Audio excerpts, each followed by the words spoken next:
बच्चों आज हम लोग प्रमेय 49 के बारे में जानेंगे, जो कि इस प्रकार से है कि किसी समकोण त्रिभुज में कर्ण पर बने वर्ग का क्षेत्रफल अन्य दो भुजाओं पर बने वर्ग के क्षेत्रफल के योगफल के समान होता है। तो ये प्रमेय करेंगे, ये इंपॉर्टेंट प्रमेय है। तो सबसे पहले चूंकि समकोण त्रिभुज से संबंधित है तो समकोण त्रिभुज बना लेते हैं।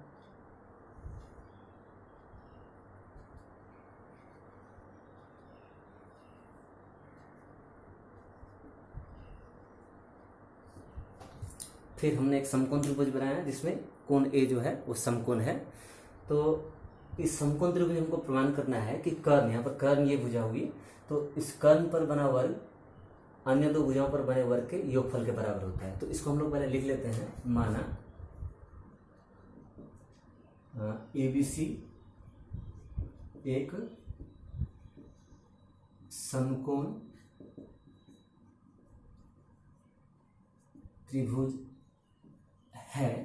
तो अब त्रिभुज है, हमको ये भी बताना पड़ेगा कि समकोण कहाँ है। तो जिसमें कोण ए समकोण है बस ये दो चीज हो गया। तो हमको अब प्रमाण क्या करना है? प्रमाण करना है, क्या प्रमाण करना है?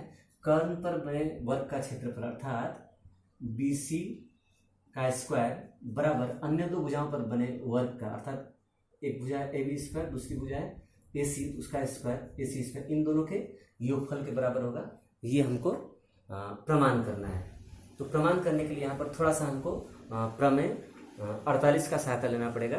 प्रमेय 48 इस तरह से था कि किसी भी समकोण त्रिभुज में समकोणिक बिंदु से अगर विपरीत भुजा या कर्ण पर लंब डाला जाए तो जो त्रिभुज होंगे वो मुख्य त्रिभुज के साथ में समरूप होंगे और आपस में भी समरूप होंगे। ये था प्रमेय 48, उसी की मदद से हम लोग करेंगे। तो चूंकि ये लंब है नहीं तो हम लोग यहाँ पर एक रचना करेंगे। रचना में क्या करेंगे? ए बिंदु से कर्ण पर एक लंब डालेंगे जो उसको डी बिंदु पर काटेगी। रचना में क्या किया? ए बिंदु से BC पर लंब डाला जो BC को D बिंदु पर काटती है। यहाँ पर तुम BC को यहाँ पर उल्लेख कर सकते हो कि कर्ण BC, हाँ, जो कर्ण BC, यहाँ पे A बिंदु से कर्ण BC पर लंब डाला जो BC को D बिंदु पर काटती है। तो कर्ण शब्द का उल्लेख कर सकते हो, अच्छा रहेगा। अब हम लोग प्रमाण करेंगे। तो प्रमाण में देखो, प्रमाण में मैं बोला कि प्रमेय 48 का हम लोग सहायता लेंगे। तो समकोण त्रिभुज ABC, समकोण त्रिभुज ABC के कर्ण BC पर AD लंब है। तो प्रमेय 48 बोलता है कि ये लंब अगर डाला जाए तो ये मुख्य त्रिभुज के साथ में समरूप होंगे। तो समरूप अगर होंगे उसका मतलब छोटा त्रिभुज जो हुआ ये भी मुख्य त्रिभुज के साथ समरूप और ये भी मुख्य त्रिभुज के साथ में समरूप होंगे। तो हम लोग नामकरण ठीक प्रमेय 48 की तरह करेंगे। इसलिए त्रिभुज DBA तथा त्रिभुज ABC समरूप है। DBA ABC नामकरण याद रखो। फिर वही है DBA मतलब छोटी भुजा कर्ण, DBA यहाँ पर भी छोटी भुजा और कर्ण ABC, तो ये दोनों समरूप हैं। तो समरूप होने से क्या होता है? तो तुमको इस समरूप होने से क्या होंगे और एक चीज तुमको बताना पड़ेगा। समरूप का एक अन्य अर्थ इस तरह से भी ले सकते हैं कि दो त्रिभुज अगर समरूप हो तो उनकी तीनों भुजाएं परस्पर समानुपाती होंगे। समानुपाती का क्या अर्थ होता है? जैसे मैं अगर फिर से खींचता हूँ, जैसे ABD त्रिभुज, मैं छोटा सा त्रिभुज खींच के तुमको दिखाता हूँ। जैसे ऐसा है, यहाँ देखने में ऐसा है ABD, और बड़ा सा त्रिभुज देखने में ऐसा है ए बी सी। अब समानुपाती का मतलब क्या होगा? समानुपाती का मतलब होता है जैसे मान लो इसमें सबसे छोटी भुजा एक नंबर ये, दूसरा ये, तीसरा ये है, इसमें सबसे छोटी भुजा ये, दूसरा ये, तीसरा ये है। तो प्रथम भुजा का अनुपात, द्वितीय का अनुपात और तृतीय का अनुपात बराबर होगा। इस चीज को हम लोग बोलते हैं समानुपाती होना। तो समरूप अगर है तो हम लोग क्या लिख सकते हैं? तो थोड़ा सा ध्यान देना पड़ेगा कि इस त्रिभुज में अर्थात इस त्रिभुज में ए बी भुजा अर्थात तीसरी भुजा, तो बड़ी त्रिभुज में तीसरी भुजा कौन है? BC बट्टा BC बराबर। ठीक उसी प्रकार से छोटे वाले त्रिभुज में पहली भुजा कौन सी है? BD है। और बड़े वाले त्रिभुज में पहली भुजा कौन है? AB है। अर्थात तीसरी बट्टा तीसरी, दूसरी और प्रथम बट्टा प्रथम होना चाहिए। समानुपाती का मतलब यही होता है। तो इस तरह से तुम लोग चित्र अगर बगल में बना लेते हो तो तुमको ये लिखने में सुविधा होगी। तो ये लिख लिए हम लोग, तो इसको मिटा देते हैं। अर्थात छोटे वाले त्रिभुज में कर्ण बट्टा बड़े वाले त्रिभुज का कर्ण अर्थात BC बराबर छोटे वाले त्रिभुज की सबसे छोटी भुजा बट्टा बड़े वाले त्रिभुज की सबसे छोटी भुजा। ये हुआ।